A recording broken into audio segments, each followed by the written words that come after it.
আপনি আমার বয়সে বড় হইতে পারেন, কিন্তু ইলমের দিক দিয়ে কিন্তু আপনি বড় নয়। না, মাইক এখানে থাকবে, মাইকে কথা চলতেছে, ওনার এই বিবেক নাই। স্টেজে আলেমকে শিখাইতে যাব না, যাব শিখতে যাব, আলেমের ছাত্র হয়ে যাব, আলেমের উস্তাদ হয়ে আমি যাব না। নামাজ পড়ি না, রোজা রাখি না, সুদ খাই, ঘুষ খাই, এমনও মানুষ আছে আমাদেরকে আইসা শিখাইতে আসে।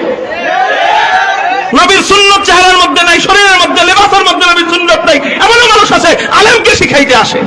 শিখাইতে যদি আসেন, আমরা যাই আপনাদের কাছে বয়ান শিখতে, আপনারা কেন শুনতে আসছেন? আপনাদেরকে বলছি না চা আনবেন না স্টেজে, চা খাক, আমি বয়ান পরে করব, না করছিলাম না? বয়ানের মাঝখানে কোন প্রকার খাবার মানে খাইতে নিষেধ, আমি শুরুতে না করছিলাম নি? আমি যদি স্টেজে খাই, আপনাকে খাইতে মনে চায় না? হ্যাঁ, তা আমি যদি খাই, আপনারা কি দোষ করছেন?